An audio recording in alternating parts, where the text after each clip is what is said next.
Folks, we all know that there's some crazy stuff happening out there, eh? I mean, we've got government agents coming up to us, telling us that we're all equal. They make demands upon us that we know we could never make upon them. Where's the equality?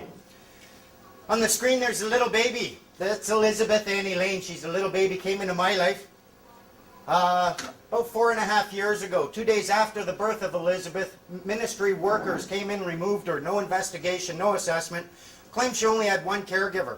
We said, you're wrong, we're a family, we're going to meet you in court. They told us if we tried doing that, they'd see to it. She spent the first 5 years of her life going from foster home to foster home to foster home. Shut me up in court, cost me my baby. Folks, anyone who knows me, shutting me up even for a moment is a bit of a trick. They cost me my baby. I sat down with their Act Black's Law Dictionary on one side, Bouvier's on the other. I had an Old English dictionary. I looked up every single word in there. It took me 3 days, nothing but toast and tea and a couple of tokes.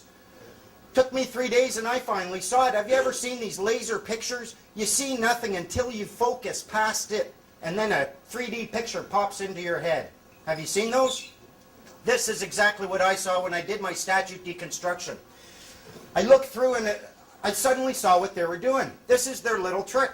You are not obliged to register your children. If you do, it is at that point that you're creating a legal entity or a person. You are associating this person with your offspring. You are abandoning ownership or title to that person, and the government is seizing that. Under the laws of maritime salvage, it becomes their chattel property. They use it as collateral to float loans or to float bonds for loans. When they come to remove a child, they're not acting on the human being at all. They're removing the legal entity you created and abandoned and they now have title to. It's like borrowing a rain jacket from your neighbor for your kid. Your neighbor comes, says, I'm taking the jacket back. You let him take it with your child still in it. That's your person. That is what the government acts upon. Since then, I've deconstructed a whole lot of acts, and I'm going to tell you a little bit about your person. Next slide, please. What I found in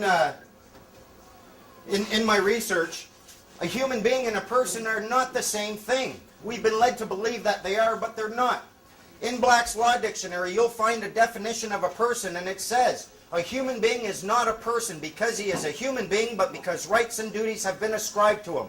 Specifically, the person is that legal subject or substance of which the rights and duties are attributes. But not all human beings are persons, as was the case in Old England when there were slaves.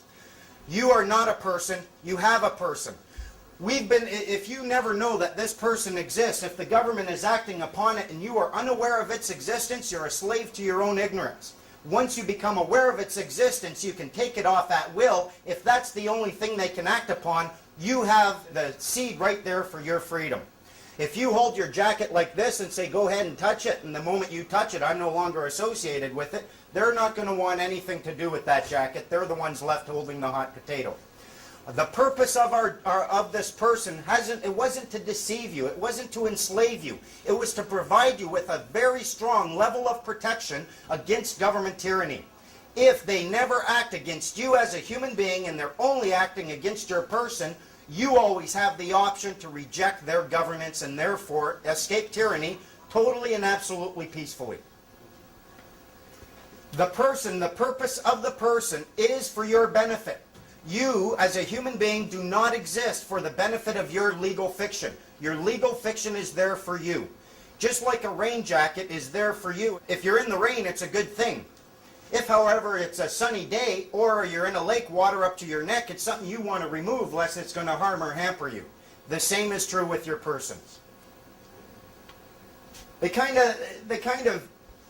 think they kind of hoodwinked us. They created a situation when they got rid of slaves. They said, okay, everyone can be persons. If you do have slaves, then yes, it's beneficial to be a person. If, however, there's no more slaves, becoming a person is kind of saying, yeah, I'll take that lowest totem pole.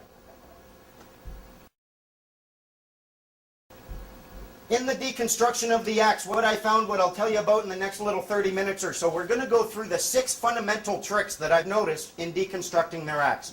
When you sit down and you look at their body of words and you start deconstructing it, trying to figure out what the truth is, these 3, they always use them together. Smoke. The purpose of smoke from a tactical perspective as an ex-military soldier, the purpose of smoke is it's an irritant, it's an obscurant, it will hide movement, it will irritate your eyes, and it usually precedes an attack. You can find smoke in their words by looking for excess words that make no sense, that really aren't necessary. If they start defining words that you know the definition of already, like look in the Children and Family Service Act, they define the word child. Why would they do that? The people using the act, they all have university educations. The reason they're putting this excessiveness in there is because they are creating movement, they're changing the definition just slightly, and they need to do that in order for this smoke to work. The next one is the mirrors. Let's suppose this is a mirror and I'm standing right here. You would see me and you would see my reflection and you would there would be no confusion. You would know which is which. You would know which is which because you would see me and you would see the edges of the mirror. If, however, we use smoke and we hide the edges of this mirror and all you see is me and this reflection and you never really know which one is the mirror, you're going to have a little bit of confusion. If they incorporate the next one, next slide please. If they incorporate the camouflage and they use camouflage to hide me, my physical body, so all you see is the reflection and you do not see, because of the smoke, the edges of the mirror, from your perspective, this reflection will appear to be a real thing. And if you never investigate, if you never step up and touch it and go, hey, look at this, it's just glass, you will always be deceived into thinking this reflection is a reality. It's not a reality.